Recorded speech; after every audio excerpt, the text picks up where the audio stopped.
Hello everyone, कसे आहात सर्व? मस्त आणि मजेत ना? मी अश्विनी तुमचं माझ्या आजच्या व्हिडिओमध्ये अगदी मनापासून स्वागत करते. तर पहा, आज आपण 38 साईजचं 4 टक्स ब्लाऊजचं कटिंग कसं करायचं हे अगदी डिटेल्समध्ये सांगणार आहे तुम्हाला मी आजच्या व्हिडिओमध्ये. तर व्हिडिओ स्किप न करता शेवटपर्यंत नक्की पहा. तर बघा, सगळ्यात आधी इथं आपल्याला स्लीवचं कटिंग करून घ्यायचं असतं. त्यासाठी मी हा अस्तर जो आहे तो 4 फोल्ड करून घेतलेला आहे आणि याची जी बॅक बाजू आहे ती मी माझ्या साईडनं करून घेतलेली आहे आणि खुली साईड आहे ती मी समोरच्या साईडला करून घेतलेली आहे. त्यानंतर इथं आपण उंचीचं माप टाकून घ्यायचं आहे. तर ब्लाऊजची जी बाहीची जी उंची आहे ती टाकून घ्यायची आहे. त्याआधी जर खालच्या साईडला जर अनियमित किंवा तिरकं वगैरे असेल तर ते तुम्हाला पहिलं स्ट्रेट लाईन ओढून प्लेन करून घ्यायचं आहे आणि त्यानंतरच तुम्हाला इथं तुमच्या बाहीची जी उंची असेल ती टाकून घ्यायची आहे. तर बघा, इथं तुम्ही बघू शकताय बाहीची जी उंची आहे ती आहे 9 इंच. त्यामध्ये शिलाईसाठी 1 इंच मार्जिन ॲड करून 10 इंचावरती आपण मार्किंग करून घेतलेलं आहे. दोन्हीसुद्धा साईडला असंच मार्किंग करून घ्यायचं आहे, जेणेकरून तुमची जी रेषा आहे ती तिरपी जाऊ नये यासाठी. आणि मी इथं पट्टीच्या साहाय्याने ही लाईन ओढून घेतलेली आहे. त्यानंतर इथं त्याची जी रुंदी आहे ती आपण छातीचा चौथा भाग जेवढा येईल तेवढी टाकून घ्यायची असते. तर इथं 9.5 यायला हवं, इथं कमी येते 8 भरते, तर 1.5 इंचाची मी इथं जॉईंट देऊन घेणार आहे. त्यानंतर बघा, खाली कॅप हाईट टाकून घ्यायची आहे. 3.5 इंचासाठी मी इथं मार्किंग करून घेतलेलं आहे, ती कॅप हाईट घेतलेली आहे. वरच्या साईडला इथं अजून 1.5 इंच मार्किंग करून घ्यायचं आहे, जेणेकरून तिथून पुढं आपण बाहीचा शेप देऊन घेऊ शकतो. त्यानंतर समोरच्या साईडला आपण जॉईंट देऊन घेणार आहे. तर तिथून पुढे मी 2 इंचला जॉईंट देणार आहे, 1.5 इंचाचा जॉईंट देणार आहे आणि अर्धा इंच आतमध्ये घेऊन मी हे पॉईंट्स असे जोडून घेतलेले आहे. तुम्ही बघा, गळ्याला शेप देण्यासाठी कॅप हाईट जिथे घेतलेली आहे तिथून मी खाली समोरच्या साईडला 2 इंच नेहमी घेत असते आणि शेप देऊन घेत असते बाहीला. तुम्हीसुद्धा अशाच पद्धतीने बाहीला शेप देऊन घ्यायचा आहे. दोन्हीही शेप देऊन घेतलेले आहेत, मागचा आणि पुढचा दोन्ही इथं देऊन घेतलेले आहेत मी. आणि आता हे आपण दंडघेराचं माप टाकून घ्यायचं आहे. तर या ब्लाऊजचा जो दंडघेरा आहे तो 5.25 इंच आहे, प्लस शिलाई मार्जिन 1.5 इंच असं होऊन जाते बघा. 5.25, 5.7 आणि अर्धा 7.25 होते. 5 इंचाचाच फरक आहे. तर म्हटलं जाऊ दे, नंतर कटिंग करू शकतो आपण ते ब्लाऊज स्टिच झाल्यानंतर. 5 इंचाचं आता कटिंग करण्याऐवजी मी नंतरच कटिंग करून घेणार आहे. आणि हे बाहीची कटिंग करून घेतलेली आहे, तुम्ही बघू शकता. आणि वरच्या साईडला जेवढं एक्स्ट्रा होतं ना आपण कॅप हाईट घेतलेली, तेच कापड यूज करून मी समोरच्या साईडला जिथं आपल्याला कापड कमी पडत होतं तिथं जॉईंट देऊन घेणार आहे. बघू शकता तुम्ही, अशा पद्धतीनं आपण हे जॉईंट देणार आहे. तर आता इथं आपलं बाहीचं कटिंग करून झालेलं आहे. नंतर बाकीचं कटिंग आता आपण करायचं आहे. तर सगळ्यात आधी इथं आपल्याला ब्लाऊजची पूर्ण उंची घ्यायची आहे. इथं सुद्धा तुम्ही बघू शकता की फोल्ड साईड आहे ती मी माझ्या साईडनं करून घेतलेली आहे, ओपन खुली साईड आहे ती समोरच्या साईडला ठेवलेली आहे. ब्लाऊजची पूर्ण उंची आहे 13 इंच, त्यामध्ये 1 इंच ॲड करून इथं 14 इंचावरती मार्किंग करून घेतलेलं आहे. आणि ही लाईन जोडून घ्यायची आहे आपल्याला. घडी आहे ती आपल्या छातीच्या चौथा भागानुसारच इथं मारून घ्यायची आहे. तर मी इथं छातीचा जेवढा चौथा भाग येईल त्याच्यामध्ये 2 इंच ॲड करून जेवढं आपल्याला हवं तेवढीच मी मारून घेतलेली आहे. त्यानंतर इथं आपल्याला शोल्डर देऊन घ्यायचे आहे. तर मी 6 इंचाचा शोल्डर इथं मार्किंग करून घेणार आहे. त्यानंतर बघा, इथं 38 साईजचा ब्लाऊज आहे. तर गळा रुंदी मी 3 इंच घेते आहे, कारण त्याचे दोन्ही मागचा आणि पुढचा दोन्ही गळे जे आहे ते खूप लहान आहेत त्यासाठी. आणि उरलेलं म्हणजे 6 इंचाचं 3 इंच गळा रुंदी राहिली 3 इंच, तर त्याची मी इथं शोल्डर करणार आहे. त्यानंतर हेच मार्किंग मी खालच्या साईडला सुद्धा देऊन घेते, जेणेकरून नंतर आपल्याला रेषा वगैरे ओढत असताना तिरपी वगैरे जाणार नाही आणि आपलं जे ब्लाऊजचं कटिंग आहे ते चुकणार नाही यासाठी. त्यानंतर आर्महोलचं मार्किंग मी इथं 6 इंचच करून घेणार आहे. तर तुम्ही बघू शकता 38 साईजसाठी 6 इंचाचं आर्महोल योग्य आहे. इथं मी 6 इंचावरती मार्किंग करून घेतलेलं आहे. तेच मार्किंग मी समोरच्या साईडला सुद्धा इथं करून घेते बघा. आणि ह्यात आपण जोडून घ्यायचं आहे. तर मी खूप इझिली सांगते आहे, तुम्हाला खूप केअरफुली सांगते आहे. आणि बघा, तिथं आपल्याला इथं आर्महोलची जी गोलाई असते ती देऊन घ्यायची आहे. तर बॅक पार्टसाठी आपण 1.5 इंचावरती मार्किंग करून घेतलेलं आहे आणि इथं आपण गोलाई देऊन घ्यायची आहे. इथं आर्महोलची गोलाई देताना सुद्धा तुम्हाला एकदम केअरफुली आणि काळजीपूर्वक द्यायची आहे, कारण इथला शेप ओकेमध्ये यायला हवा. बघा, इथं मी देऊन घेतलेले आहे, तुम्ही बघू शकताय. आणि त्यानंतर आपल्याला इथं समोरचा मागचा जो गळा आहे तो सुद्धा देऊन घ्यायचा आहे. तर मागचा गळा जो आहे तो आहे 5.5 इंच प्लस अर्धा इंच शिलाई मार्जिन असं 6 इंचावरती मार्किंग करून घ्यायचं आहे.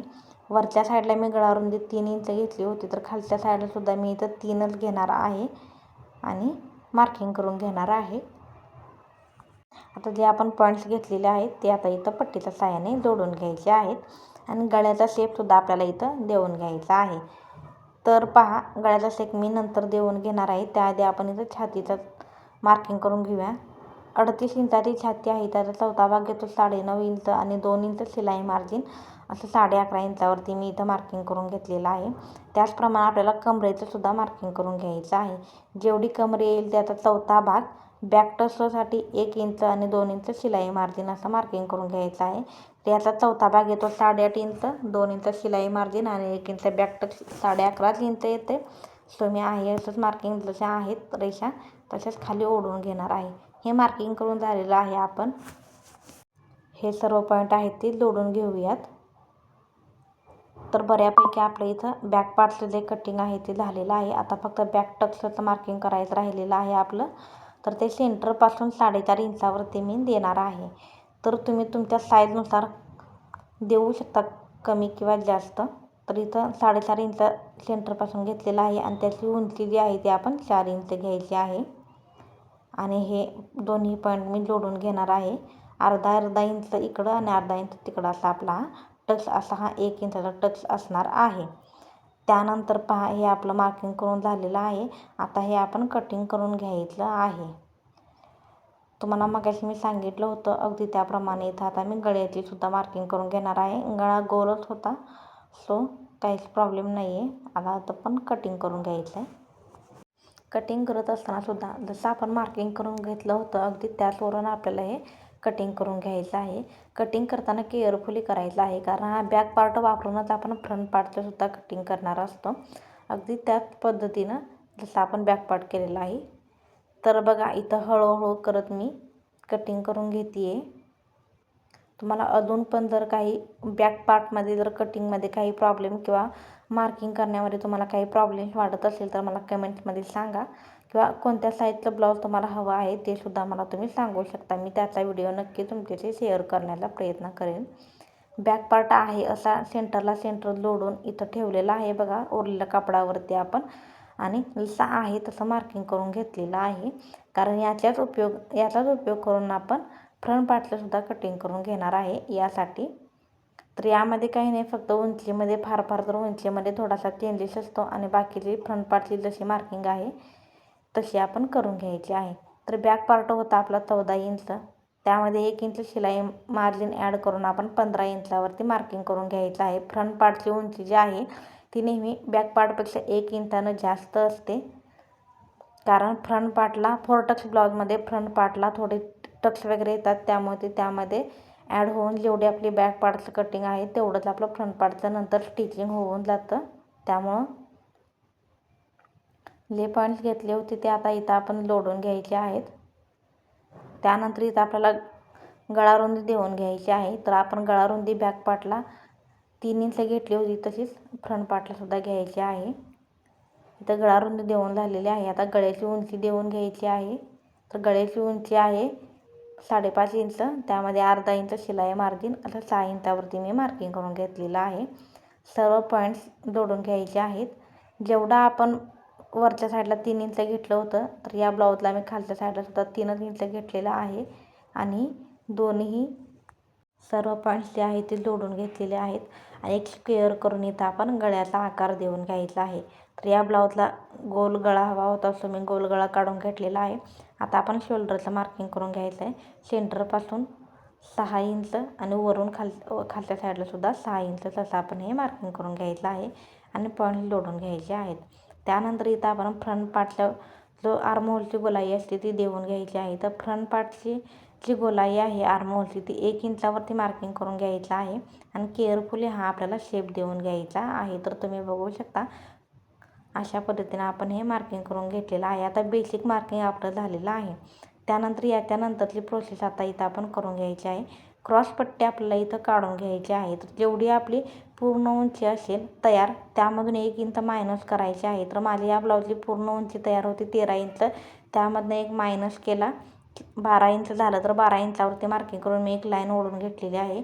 जी लाईन ओढली होती तिथून वरच्या साईडला 1 इंचावरती मार्किंग करून घ्यायचं आहे आणि सेंटरपासून 3 इंचावरती मी मार्किंग करून घेतलेलं आहे. ज्याच्या हे मार्किंग कशासाठी करायचं आहे तर इथं आपल्याला क्रॉसपट्टीचा शेप देऊन घ्यायचा आहे. 1 इंचाचं मार्किंग केलं होतं, तिथून 3 इंचाचं मार्किंग केलं होतं. ती लाईन ते मार्किंग असं जोडत खाली थोडंसं 5 इंच खाली घेऊन आपल्याला हे क्रॉसपट्टीचं जे मार्किंग आहे ते करून घ्यायचं आहे. एकदम परफेक्ट तयार होते ही क्रॉसपट्टी तुमच्या उंचीनुसार. त्यानंतर इथं आपल्याला टक्स देऊन घ्यायचे आहेत. तर बघा उरलेला पार्टला इथं मी फ्रंट सेंटर काढून घेऊन तिथं टक्स देऊन घेतलेला आहे. तर बघा सेंटर होता 2.5 इंच, त्याचा 2.5 इंचावरतीच मार्किंग करून घेतलेलं आहे. त्यानंतर सेंटरपासून इकडं 3.5 इंचावरती ते 4.25 इंचावरती आपल्याला मार्किंग करून घ्यायचं आहे आणि वरच्या साईडला 2 इंचावरती मार्किंग करून घ्यायचं आहे. त्यानंतर फिटिंगच्या साईडला मी क्रॉसपट्टीपासून वरच्या साईडला 1.5 इंचावरती मार्किंग करून घेतलेलं आहे आणि ते जे मार्किंग आहे ते मी 5.5 इंचाचं मार्किंग करून घेतलेलं आहे. त्यानंतर आर्महोलमधून जो टक्स जातो तो आर्महोलचा सेंटर आणि वरती 3.5 इंचाचा हा टक्स असणार आहे. अशा पद्धतीने हा टक्स पाडून घेतलेला आहे आणि तुम्ही बघू शकता एकदम परफेक्ट असं आपलं हे मार्किंग करून झालेलं आहे आणि हे टक्ससुद्धा अगदी परफेक्टच बसणार आहेत. कस्टमरला ब्लाऊज अशा पद्धतीने जर टक्स पाडले तर कस्टमरला ब्लाऊज खूप सुंदर बसतो. आणि कटिंग करताना बघा मी नंतर आपण जो आर्महोलची गोलाई दिली होती त्याच्यावरून कटिंग केलेलं आहे, कारण पहिलं जे होतं ते बॅक पार्टचं होतं, तर आता आपण फ्रंट पार्टचं केलेलं होतं त्यावरनं कटिंग करून घेतलेलं आहे ब्लाऊजचं. आणि आता आपण इथं क्रॉसपट्टीसुद्धा कटिंग करून घ्यायची आहे. तर बघा तुम्ही अजून यामध्ये जर काही शंका तुम्हाला वाटत असेल फ्रंट पार्टमध्ये सुद्धा तर ते सुद्धा तुम्ही मला कमेंट्समध्ये नक्की सांगू शकता. आणि जिथे आपण टक्स पाडून घेतले होते तिथे प्रत्येक ठिकाणी आपल्याला असा छोटा नॉच देऊन घ्यायचा आहे, जेणेकरून नंतर आपल्याला ब्लाऊज स्टिच करत असताना प्रत्येक वेळी मोजण्याची गरज पडणार नाही यासाठी. तर बघा इथे मी नॉचेस देऊन घेतलेले आहेत सगळेच. खूप सोप्या पद्धतीने तुम्हाला सांगण्याचा प्रयत्न केलेला आहे. जेवढं मला शक्य होईल तेवढं डिटेल्समध्ये सांगण्याचा तुम्हाला प्रयत्न केलेला आहे. आता आपण फ्रंट गळ्याची सुद्धा कटिंग करून घ्यायची आहे. तर पहा इथं आपण गळ्याची सुद्धा कटिंग करून घेतलेली आहे. हे सर्व पार्ट्स आपण कटिंग करून घेतलेले आहेत आणि आता आपल्याला मेन फॅब्रिकचं सुद्धा कटिंग करून घ्यायचं आहे. बॅक पार्टचा गळा कटिंग करायचा राहिला होता तर तो सुद्धा आपण इथं कटिंग करून घेऊया, जेणेकरून आपण मेन फॅब्रिकवरती फॅब्रिक ठेवल्यानंतर त्याचंसुद्धा कटिंग अगदी परफेक्ट होईल. तर बघा हे सर्व आपलं कटिंग करून झालेलं आहे अस्तरचं. आता मेन फॅब्रिक मी फोल्ड करून घेतलेला आहे आणि त्याच्यावरती बघा अस्तर इथं ठेवून घेतलेलं आहे. बाहीचं मार्किंग करून घेतलेलं होतं त्यावर अस्तर ठेवलेलं आहे. ज्या साईडला जॉईंट पार्ट होता त्या साईडला मी इथं बॅक पार्ट ठेवून घेतलेला आहे आणि जसे बसतील तर त्या पद्धतीने ॲडजस्ट करून सर्व बाकीचे जे पार्ट्स आहेत ते ठेवून घेतलेले आहेत. आणि मेन फॅब्रिकचं कटिंग आता आपण करून घ्यायचं आहे. तर मेन फॅब्रिकचं कटिंग करत असताना तुम्हाला नेहमी काळजी घ्यायची आहे की मेन फॅब्रिक हे नेहमी आपण अस्तरपेक्षा एक अर्धा इंच तरी एक्स्ट्रा कटिंग करून घ्यायचं आहे, जेणेकरून नंतर स्टिचिंगमध्ये तुम्हाला कोणताही प्रॉब्लेम क्रिएट होणार नाही. स्टिचिंग करत असताना जर तुमचा एखादा कापड कमी जास्त थोडंफार इकडे तिकडे शिलाई वगैरे झाली तर ते मॅनेज होऊन जातं. यासाठी तुम्हाला नेहमी मेन फॅब्रिक हे अस्तरपेक्षा थोडंसं एक्स्ट्रा कटिंग करून घ्यायचं असतं. नंतर ते आपण स्टिच झाल्यानंतर एक्स्ट्राचं आहे ते कट करून घेऊ शकतो, पण आपण ब्लाऊज कटिंग करत असताना मात्र नेहमी आपल्याला एक्स्ट्राचंच कटिंग करून घ्यायचं असतं. अशा पद्धतीने आपण हळूहळू करत प्रत्येक पार्ट इथं कटिंग करत आहे. तर पहा हे सुद्धा कटिंग करत असताना मेन फॅब्रिकवरती तुम्हाला काही गोष्टींची काळजी घ्यायची असते. तर जसं तुमचे पार्ट्स बसतील त्या पद्धतीने ठेवून घ्यायचं आहे. तर हा पूर्ण बुट्टीचा ब्लाऊज होता त्यामुळं मला जसं म्हणजे बसतील तसे मी ठेवून घेतलेला आहे. पण जर लायनिंग वगैरे तुमच्या जर ब्लाऊजला लायनिंग वगैरे असेल तर त्या पद्धतीने त्याचा पुरेपूर विचार करूनच तुम्हाला ब्लाऊज कटिंग करून घ्यायचा असतो. उभ्या आडव्या अशा रेषा असतील त्या पद्धतीने तुम्हाला इथं कटिंग करून घ्यायचं असतं. तर हा ब्लाऊज पूर्णपणे बुट्ट्यांचा आहे त्यामुळं मला इथं काही प्रॉब्लेम आलेला नाही. जसं बसतील तसे पार्ट मी ठेवून घेतलेले आहेत आणि कटिंग करून घेतलेलं आहे. तर मी बघा तुम्हाला एकदम डिटेल्समध्ये सांगण्याचा 100% प्रयत्न केलेला आहे. तरीसुद्धा तुम्हाला जर काही शंका वाटली तर मला कमेंट्समध्ये सांगा. मी तुम्हाला नक्की त्या शंकांचं सोल्युशन देईन. आणि तुम्हाला अजून कोणत्या साईजचं जर ब्लाऊज कटिंग हवं असेल ते सुद्धा तुम्ही मला कमेंट्समध्ये सांगू शकता. आणि हा ब्लाऊज कसा वाटला ते मला नक्की सांगा. व्हिडिओला लाईक करा आणि चॅनेलवरती नवीन असाल तर आपल्या चॅनेलला सबस्क्राईब केल्याशिवाय अजिबात जाऊ नका. सबस्क्राईब करून झाल्यानंतर बेल आयकॉनवरती सुद्धा क्लिक करा आणि त्यानंतर तिथे ऑप्शन येतो, त्या ऑप्शनवरती ऑलवरती तुम्हाला क्लिक करायचं आहे आणि माझे सर्व तुम्हाला व्हिडिओ आहेत ते भेटून जाणार आहे. तर अशा पद्धतीने मी तुम्हाला सर्व कटिंग सांगितलेलं आहे. भेटूया नेक्स्ट व्हिडिओमध्ये. तोपर्यंत बाय.